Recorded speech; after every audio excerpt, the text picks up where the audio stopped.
ഇന്ന് രാവിലെ മുതൽ വൈകിട്ട് വരെയുള്ള കുറച്ച് വിശേഷങ്ങളെല്ലാം കൂടെ ഉൾപ്പെടുത്തിയുള്ള ഒരു വീഡിയോ ആണ്. So welcome back to my day in my life. അപ്പോൾ രാവിലെ ഉറക്കം എഴുന്നേറ്റ് ഞാൻ താഴെ കിച്ചണിലോട്ട് വന്നിട്ടുണ്ടായിരുന്നു. അപ്പോൾ കിച്ചണിൽ വന്നപ്പോഴത്തേക്കും കിച്ചൻ്റെ കൗണ്ടർ ടോപ്പിലൊക്കെ കുറേ പൊടികളൊക്കെ കിടക്കുന്നുണ്ട്. എനിക്ക് തോന്നുന്നു രാത്രി കുട്ടികളെന്തോ കഴിച്ചേണ്ടതാണെന്ന് തോന്നുന്നു. അങ്ങനെ ഞാൻ വെറ്റ് നാപ്പ് വെച്ച് അതെല്ലാം ഒന്ന് പിന്നെ വൈപ്പ് ചെയ്തിട്ട് തുടങ്ങാമെന്ന് വിചാരിച്ചു കേട്ടോ. ചായയൊന്നും ഇട്ടിട്ടില്ല, ബ്രേക്ക്ഫാസ്റ്റ് കഴിഞ്ഞിട്ടില്ല, ആരും ഇറങ്ങി വന്നിട്ടില്ല കേട്ടോ. അങ്ങനെ തുടച്ചപ്പോൾ പിന്നെ അവിടെ എല്ലാം ഒന്ന് ഫുള്ള് ഒന്ന് തുടച്ചിട്ടുണ്ടായിരുന്നു. പിന്നെ അതൊക്കെ കഴിഞ്ഞ് ഞാൻ ഡിഷ് വാഷിൽ തലേന്ന് രാത്രി കഴുകി വെച്ച പ്ലേറ്റ്സൊക്കെ ഒന്ന് ക്ലിയർ ഔട്ട് ചെയ്തു അതെല്ലാം. അപ്പോഴേ ഇത് എല്ലാ ദിവസവും രാവിലെയുള്ള ജോലിയാണ് കേട്ടോ. വന്ന ഉടനെ എല്ലാം എടുത്ത് പറക്കിയൊക്കെ വെക്കുക. പിന്നെ ഞാനങ്ങനെ അധികം ഡിഷ് വാഷ് മെഷീൻ യൂസ് ചെയ്യാറില്ല. എപ്പോഴും കൈവച്ച് തന്നെയാണ് വാഷ് ചെയ്ത് അതിലോട്ട് വെക്കും ഡ്രൈ ആവാൻ. കാരണം ഒരു ലോഡ് നമ്മൾ ഇടണമെങ്കിൽ അത് ശരിക്കും ഫുള്ളാവണം. അല്ലാതെ നമ്മൾ ഡിഷ് വാഷ് റൺ ചെയ്യുന്നത് ഒരുപാട് നമുക്ക് ഇത് ഇലക്ട്രിസിറ്റി ആവും. അപ്പോൾ അതൊരു ഫുൾ ലോഡ് ചെയ്യണം. അപ്പോൾ ഫുൾ ലോഡിന് ചിലപ്പോൾ കാണത്തില്ല. എല്ലാ പാർട്ടിയോ എന്തെങ്കിലും ഉണ്ടെങ്കിൽ കൂടുതലും ഞാൻ അത് യൂസ് ചെയ്യാറുണ്ട്. അപ്പോൾ അല്ലാത്തപ്പോഴും അധികം അങ്ങനെ യൂസ് ചെയ്യാറില്ല. അപ്പോഴപ്പോഴുള്ളത് ഇങ്ങനെ വാഷ് ചെയ്തങ്ങ് വെക്കുകയാണ് ചെയ്യുന്നത് കേട്ടോ. പിന്നെ എനിക്കിങ്ങനെ കൂട്ടിയിടുന്ന ഒരു ശീലവും ഇല്ല. അതുകൊണ്ടാണ് അങ്ങനെ ഡിഷ് വാഷിൽ ഒരുപാട് ഡിഷസ് വരാത്തത്. അപ്പം ഇങ്ങനെ അതിപ്പം കൂടുതലും ഇത് കണക്ക് ഹാൻഡ് വാഷ് ആണ് ഞാൻ ചെയ്യുന്നത്. അങ്ങനെ അതൊക്കെ കഴിഞ്ഞതിന് ശേഷം പിന്നെ ഞാൻ ചായക്കുള്ള പരിപാടി. അപ്പം ഞാൻ വിചാരിച്ചു ഏലക്ക ചായ ഇടാമെന്ന്. അത് ഇടാൻ ഒരു കാര്യമുണ്ട് കേട്ടോ. അപ്പോൾ ഇന്നലെ എൻ്റെ വർക്ക് പ്ലേസിൽ സിന്ധു, എൻ്റെ ഫ്രണ്ട് സിന്ധു കൊണ്ട് തന്നതാണ് കേട്ടോ. അപ്പോൾ നാട്ടിൽ നിന്ന് വന്നിട്ടുണ്ടായിരുന്നു. സിന്ധു കുറേ കുരുമുളകും ഏലക്കയും പിന്നെ നമ്മുടെ ഗ്രാമ്പൂല്ലേ അതൊക്കെ കൊണ്ട് തന്നു. അപ്പം ഇടുക്കിയിലാണ് പുള്ളിക്കാരി കേട്ടോ. അപ്പോൾ അവിടുന്ന് അവർക്ക് തോട്ടമുണ്ട്, ഏലത്തോട്ടമൊക്കെ. അപ്പോൾ അവിടുന്ന് ഇപ്പോൾ വിളവെടുപ്പാന്ന് പറഞ്ഞു. അങ്ങനെ എനിക്ക് കൊണ്ട് തന്നതാണ് കേട്ടോ. എന്ത് ഫ്രഷ് എന്നറിയോ, ഭയങ്കര മണം കേട്ടോ ഇത്. അപ്പം ഇത് ഇവിടുന്ന് നമ്മൾ കടയിൽ നിന്നൊക്കെ വാങ്ങിച്ചു കഴിഞ്ഞാൽ ഇതിൻ്റെ 7 അയലത്ത് വരത്തില്ല. അത്രയ്ക്ക് ഡിഫറൻസാണ് കേട്ടോ ഫ്രഷ് ആയിട്ടുള്ളത്. Anyway thank you Sindhu. അങ്ങനെ രാവിലത്തെ ചായയും എല്ലാം ഇട്ടു. അതാണ് ഈ കാണുന്നത് കേട്ടോ. അങ്ങനെ ചായയും ബ്രേക്ക്ഫാസ്റ്റും ഒക്കെ ഇത് ഞാൻ എൻ്റെ എല്ലാ വീഡിയോയിലും ഞാൻ പറയുന്ന കാര്യങ്ങളൊക്കെ തന്നെയാണ് കേട്ടോ. അപ്പം 2 ചായയെ ഹസ്ബൻഡ് ഞാനേ കുടിക്കത്തുള്ളൂ കേട്ടോ. അങ്ങനെ ചായയും ബ്രേക്ക്ഫാസ്റ്റും എല്ലാം കഴിഞ്ഞതിന് ശേഷം പിന്നെ അതിൻ്റെ ഡിഷും കൂടെ ഞാൻ അങ്ങ് കഴുകിയാണ്. അപ്പോൾ ഇതാണ് ഞാൻ പറഞ്ഞത്, ഞാൻ അങ്ങനെ കൂട്ടി അവിടെ ഇടാറില്ല. ഞാൻ അപ്പോഴപ്പോഴുള്ളത് അപ്പം തന്നെ ക്ലിയർ ഔട്ട് ചെയ്യും കേട്ടോ. അങ്ങനെ ഞാൻ ഉടനെ തന്നെ രാവിലത്തെ ബ്രേക്ക്ഫാസ്റ്റിൻ്റെ അതെല്ലാം ഡിഷസ് എല്ലാം കഴുകി അങ്ങ് വയ്ക്കും. അങ്ങനെ അത് എല്ലാം കഴുകി വെച്ചിട്ട് ഉച്ചയ്ക്കുള്ള കുക്കിംഗ് സ്റ്റാർട്ട് ചെയ്യണമെന്ന് വിചാരിച്ചു. അപ്പോൾ ഇന്നും പതിവ് പോലെ എൻ്റെ ഓഫ് ഡേ ആണ്. ഓഫ് ഡേയ്സിലാണ് ഞാൻ കൂടുതലും ഇങ്ങനെ ഒരു ഡേ ഇൻ മൈ ലൈഫ് വീഡിയോസൊക്കെ ഇടുന്നത് കേട്ടോ. അല്ലാതെ സമയം കിട്ടത്തില്ല. എപ്പോഴും രാവിലെ ആയിരിക്കും ജോലി. അപ്പോൾ ജോലി കഴിഞ്ഞ് വരുമ്പോഴത്തേക്കും തന്നെ ഏതാണ്ട് 3 o'clock ആവും. പിന്നെ ഉള്ള വീഡിയോ എടുക്കാനും പറ്റില്ല. അതുകൊണ്ട് കൂടുതലും ഇത് കണക്ക് ഓഫ് ഡേയ്സിലൊക്കെയാണ് ഞാൻ ഇത് കണക്കുള്ള ലോങ് വീഡിയോസൊക്കെ ഇടുന്നത് കേട്ടോ. അങ്ങനെ അതൊക്കെ കഴിഞ്ഞതിന് ശേഷം ഞാൻ കുക്കിങ്ങിനായിട്ട് വന്ന് ഫ്രിഡ്ജ് തുറന്നതാണ്. അപ്പോഴേ ഒരു വലിയൊരു കോളിഫ്ലവർ വാങ്ങിച്ചതുണ്ടായിരുന്നു കേട്ടോ. അപ്പോൾ ഞാൻ കോളിഫ്ലവർ എടുത്ത് ഞാൻ വിചാരിച്ചു ഒന്ന് വിഴുക്കാക്കാം. വിഴുക്കെന്ന് പറഞ്ഞാൽ എനിക്ക് തോന്നുന്നു ചില സ്ഥലങ്ങളിൽ ഉപ്പേരി എന്നാണ് തോന്നുന്നു പറയുന്നത്. അങ്ങനെ അതിനുള്ള ഞാൻ പച്ചമുളകും കാര്യങ്ങളുമൊക്കെ ഞാൻ എടുക്കുകയാണ്. പിന്നെ അത് മാത്രമല്ല, എനിക്ക് ശരിക്കും പറഞ്ഞാൽ എൻ്റെ വെജിറ്റബിൾസും മീനും ഒക്കെ തീർന്നിട്ടുണ്ടായിരുന്നു കേട്ടോ. ശരിക്കും പറഞ്ഞാൽ ഫിഷ് കറിക്ക് നോക്കിയത് ആദ്യം, അപ്പോഴില്ല. അപ്പോഴാദ്യം ഞാൻ പിന്നെ വിചാരിച്ചു എന്നാൽ പിന്നെ വെജിറ്റബിൾ ആവട്ടെ എന്ന് വിചാരിച്ചു. ആദ്യം വെജിറ്റബിൾ വയ്ക്കാമെന്ന് വിചാരിച്ചു. അങ്ങനെ ഞാൻ കോളിഫ്ലവർ കുറച്ച് ദിവസമായി ഇതിങ്ങനെ ഇരിക്കുന്നു. അപ്പോൾ ഇനി അത് വെച്ചിരുന്നാൽ അത് ചീത്തയാവും. അങ്ങനെ അത് വിഴുക്കാക്കാമെന്ന് വിചാരിച്ചു. അതിൻ്റെ പരിപാടിയൊക്കെ നടക്കുകയാണ് കേട്ടോ. അങ്ങനെ അപ്പം സാധാരണ എപ്പോഴും ഞാൻ ഒന്നീ തോരൻ വയ്ക്കും, അതല്ലാന്നുണ്ടെങ്കിൽ ഇത് കണക്ക് വിഴുക്ക് പോലെ ആക്കും. അതുകൊണ്ട് ഇന്നിപ്പോൾ ഇങ്ങനെ കൂടുതലൊന്നും അങ്ങനെ വയ്ക്കുന്നില്ല. കാരണം എനിക്ക് ഫ്രിഡ്ജിൻ്റെ അകത്ത് എനിക്ക് പരിപ്പ് കറിയും സാമ്പാറും ഒക്കെ ഇരിക്കുന്നുണ്ട് കേട്ടോ. അങ്ങനെ ഞാനപ്പോൾ വെജിറ്റബിൾസ് ഒന്ന് വെക്കാമെന്ന് വിചാരിച്ചു. അങ്ങനെ സാധാരണ ഞാൻ ഇത് വെക്കുന്ന സമയത്ത് കുറച്ച് ഉപ്പും മഞ്ഞൾപ്പൊടിയൊക്കെയാണ് ഇടാറുള്ളത്. അപ്പോൾ ഇന്ന് ഞാൻ വിചാരിച്ചു കുറച്ച് നമ്മുടെ കാശ്മീരി മുളകും കൂടെ ഞാൻ ഇട്ട് കൊടുത്ത് കുറച്ച് സ്പൈസി ആയിട്ടുള്ള ഒരു വിഴുക്കാക്കാമെന്ന് വിചാരിച്ച് ഞാൻ ഇട്ടതാണ് കേട്ടോ. കുറച്ച് എരിവൊക്കെ ഇഷ്ടമാണ് കേട്ടോ എനിക്ക്, അതുകൊണ്ടങ്ങനെ ചെയ്യുന്നതാണ്. അപ്പോൾ എന്നാലും വലിയ എരിവൊന്നും വന്നിട്ടില്ല.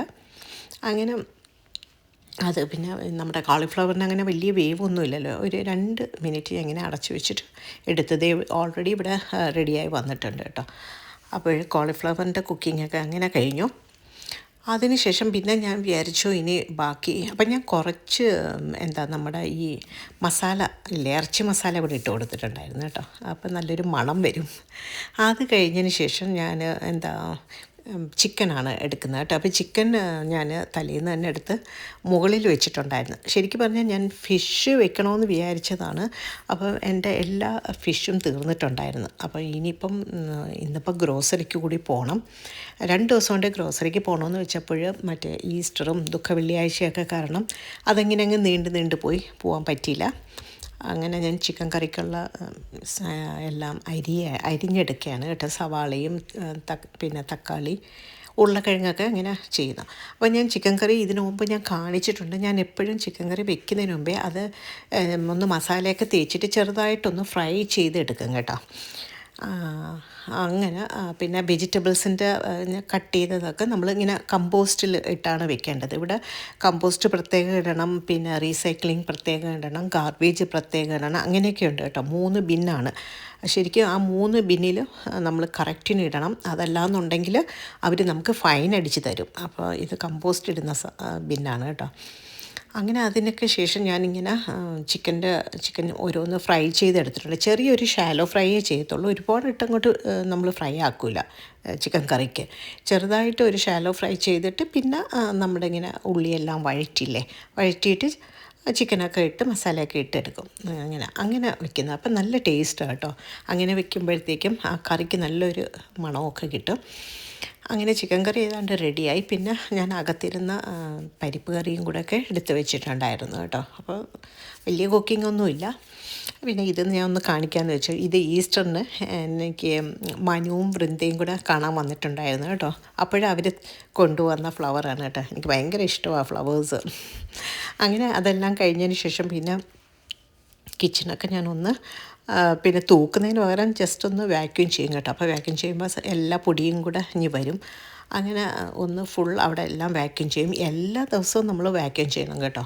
കാരണം ഇങ്ങനെ കയറി ഇറങ്ങിയും കുട്ടികൾ വരെയും പോവുകയൊക്കെ ചെയ്യുമ്പോഴത്തേക്ക് അവിടെ ഫുൾ ഇതാണ്. അപ്പോൾ എപ്പോഴും അങ്ങനെ ചെയ്യും. അങ്ങനെ അതൊക്കെ കഴിഞ്ഞ് ഉച്ചയ്ക്കുള്ള ഊണും ഒക്കെ കഴിഞ്ഞതിന് ശേഷം ഞാൻ പിന്നെ കുറച്ച് നട്ട്സ് എല്ലാം വെച്ചുള്ള ഒരു സ്നാക്കാണ് ഉണ്ടാക്കുന്നത് കേട്ടോ. അപ്പോൾ ഇതിൻ്റെ ഫുൾ വീഡിയോ ഞാൻ കാണിക്കുന്നില്ല. ഇത് എൻ്റെ യൂട്യൂബിലെ ഷോർട്സിൽ ഞാൻ ഇട്ടിട്ടുണ്ട്. അപ്പം നിങ്ങൾക്ക് ആർക്കെങ്കിലും താല്പര്യം ഉണ്ടെങ്കിൽ ഷോർട്സ് കണ്ടാൽ മതി.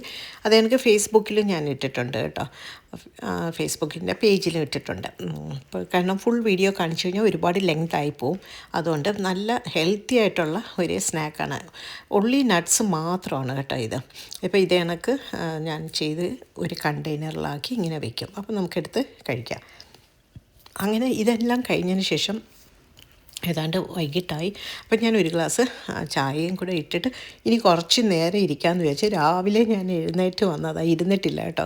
ഇങ്ങനെ കണ്ടിന്യൂസ് കഴിഞ്ഞ് ഓരോന്ന് ഇങ്ങനെ കഴിഞ്ഞ് ഞാൻ ഇങ്ങനെ ഇരിക്കുകയായിരുന്നു. അപ്പം ഞാൻ മോളെ വിളിച്ചിട്ടുണ്ടായിരുന്നു ഗ്രോസറിക്ക് ഒന്ന് പോകാൻ വേണ്ടി.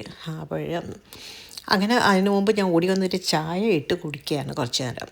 അവൾ മേളിൽ നിന്ന് വിളിച്ചിട്ടുണ്ടായിരുന്നു ഗ്രോസറിക്ക് പോകണമെങ്കിൽ പെട്ടെന്ന് റെഡി ആവാൻ പറഞ്ഞു. അപ്പോൾ ഏതാണ്ട് സമയം വൈകിട്ടായി കേട്ടോ. അപ്പോൾ ഞാൻ പിന്നെ വിചാരിച്ചു എന്നാൽ പെട്ടെന്ന് ഒന്ന് ഗ്രോസറിക്ക് പോകാം. കാരണം നമ്മൾ ഫോൺ എടുത്ത് ഇരുന്ന് കഴിഞ്ഞാൽ പിന്നെ നമുക്ക് സമയം പോകുന്ന അറിയത്തില്ല. ഇങ്ങനെ അങ്ങ് സമയം പോകും. ഇന്നിപ്പോൾ പോയില്ല എന്നുണ്ടെങ്കിൽ നാളെ തൊട്ട് ജോലിയുണ്ട്. അങ്ങനെ അവൾ മേളിൽ നിന്ന് വിളിച്ചപ്പോഴത്തേക്കും പിന്നെ ഞാൻ പെട്ടെന്ന് എഴുന്നേറ്റ് പോയി ഡ്രസ്സ് ചെയ്യാമെന്ന് വിചാരിച്ചു. അങ്ങനെ ഡ്രസ്സൊക്കെ ചെയ്ത് ഞാൻ പെട്ടെന്ന് ഇറങ്ങി വന്നു. സാധാരണ ഞാൻ ഒറ്റയ്ക്ക് പോകാമെന്നാണ് ഞാൻ വിചാരിച്ചത്. അപ്പോൾ കാറില്ല കേട്ടോ. അപ്പം ഇളയാൾ കാറ് കൊണ്ടുപോയി. പിന്നെ ഒരു കാർ ഹസ്ബൻഡ് ജോലിക്കും കൊണ്ടുപോയി. അപ്പം പിന്നെ ഒരു രക്ഷയില്ല പോകാൻ. അങ്ങനെ പിന്നെ ഞാൻ മോളെടുത്ത് പറഞ്ഞു നീയും കൂടെ വരാൻ പറഞ്ഞു. അങ്ങനെ ഞങ്ങൾ ഒരു ഓഷ്യനിൽ പോയി. അപ്പോൾ ഇപ്രാവശ്യം ഞങ്ങൾ മിസിസാഗ ഉള്ള ഒരു ഓഷ്യനിലാണ് പോയത്. ഇത് ചൈനീസ് സ്റ്റോറാണ് കേട്ടോ. നല്ല വലിയൊരു സ്റ്റോറാണ്. അപ്പോൾ മെയിനായിട്ടും എനിക്ക് മീൻ വാങ്ങിക്കണം. അതിനായിട്ടാണ് ഞാൻ വന്നത്. അപ്പം എനിക്ക് കുട്ടി ചാള കിട്ടിയിട്ടുണ്ടായിരുന്നു കേട്ടോ. ഇവിടുന്ന് ഒരുപാട് നാളിന് ശേഷമാണ് കിട്ടിയത്. പിന്നെ ഒരുവിധമുള്ള വെജിറ്റബിൾസിനൊക്കെ നല്ല വില ഉണ്ടായിരുന്നു കേട്ടോ. അത് നമ്മൾ നോക്കിയെടുക്കണം. അതല്ലെങ്കിൽ പണി കിട്ടും. അതേപോലെ തന്നെ ഇതെല്ലാം കൊഞ്ചിൻ്റെ സെക്ഷനാണ് കേട്ടോ. ഭയങ്കര വില കേട്ടോ കൊഞ്ചിനൊക്കെ. ഇതിൻ്റെ അകത്ത് ആകെ ഒരു 8 കൊഞ്ചേ കാണത്തുള്ളൂ. അതിനും ഏതാണ്ട് എനിക്കൊന്ന് $7 അങ്ങനെ എന്തോ ആണ്. ഇത് 2 ടൈഗർ കൊഞ്ചാണ്, രണ്ടെണ്ണമാണ്. അതിന് ഏതാണ്ട് 1999 ആണ് കേട്ടോ. പിന്നെ $20 അതിന്. നല്ല വില. എല്ലാ സാധനങ്ങൾക്കും ഇപ്പോൾ പൊതുവേ നല്ല വിലയാണ്. നാട്ടിലും അങ്ങനെയാണെന്നാണ് കേട്ടത് കേട്ടോ. ഇപ്പോഴത്തെ സിറ്റുവേഷൻ അനുസരിച്ച് ഇപ്പം ഒരു രക്ഷയില്ല. ഇപ്പോൾ ഇതേ പലതരത്തിലുള്ള കൊഞ്ചുകളാണ് കേട്ടോ ഇങ്ങനെ കിടപ്പുണ്ട്. നമുക്ക് ഏത് വേണോ അതെടുക്കാം. അങ്ങനെ ഗ്രോസറിയൊക്കെ വാങ്ങിച്ചതിന് ശേഷം ഓഷിയിൽ നിന്ന് ഇറങ്ങിയിട്ടുണ്ടായിരുന്നു. അപ്പോൾ മോൾക്ക് വേറെ ഒരു സ്റ്റോറിൽ കൂടെ പോകണമെന്ന് പറഞ്ഞു. അതും ഒരു ഗ്രോസറി സ്റ്റോറാണ്, അഡോണീസാണ്. അപ്പോൾ അവിടെ ഒന്ന് കയറണമെന്ന് പറഞ്ഞു. കാരണം അവൾക്ക് ഷവർമ്മ വാങ്ങിക്കാനാണ്. അപ്പോൾ ഇവിടെ ഫുഡ് കോർട്ടൊക്കെ ഉണ്ട് ഇതിൻ്റെ അകത്ത്. പിന്നെ കുറച്ചുകൂടി വലിയ ഒരു സ്റ്റോറാണ്. ഇവിടെ കൂടുതലും പിന്നെ പാകിസ്ഥാനീസാണ് വരുന്നത്. അവരുടെ സ്റ്റോറാണ് ഇത് കൂടുതലും കേട്ടോ. അവരുടെ ഐറ്റംസൊക്കെയാണുള്ളത്. അങ്ങനെ വലിയ ഷോപ്പിംഗ് ഒന്നും അല്ല. അപ്പോൾ നേരെ അവൾ പോകുന്നത് ഫുഡ് കോർട്ടിലോട്ടാണ് കേട്ടോ. അപ്പോൾ ആ പോകുന്ന വഴി ഞാൻ കുറച്ചെടുത്തത് അത് ഈ ഫ്രഷ് മീനൊക്കെ ഇങ്ങനെ വെച്ചിട്ടുണ്ട് കേട്ടോ ഇങ്ങനെ. പിന്നെ അതേപോലെ തന്നെ എല്ലാം റെഡി ടു ഈറ്റ് സാലഡുകളാണ്. ഇതെല്ലാം ഫുഡ് കോർട്ടാണ്. ഇവിടുന്ന് അങ്ങോട്ട് ഫുഡ് കോർട്ടാണ് കേട്ടോ. കുറേ ഉണ്ട്. അങ്ങനെ അവൾക്ക് ആവശ്യമുള്ളതെല്ലാം വാങ്ങിച്ചതിന് ശേഷം പിന്നെ ഞങ്ങൾ തിരിച്ച് വീട്ടിലോട്ട് വന്നു. ഇപ്പോൾ സമയം ഏതാണ്ട് രാത്രി 7 മണിയൊക്കെ ആകാറായി കേട്ടോ. അപ്പോൾ ഇത്രയൊക്കെ ഉള്ളൂ ഈ വീഡിയോയുടെ വിശേഷങ്ങൾ. ഒരു ചെറിയൊരു വീഡിയോ ആണ്. അപ്പോൾ ഇനി അടുത്തൊരു വീഡിയോയിൽ കാണാം. So see you next video. And then bye and take care.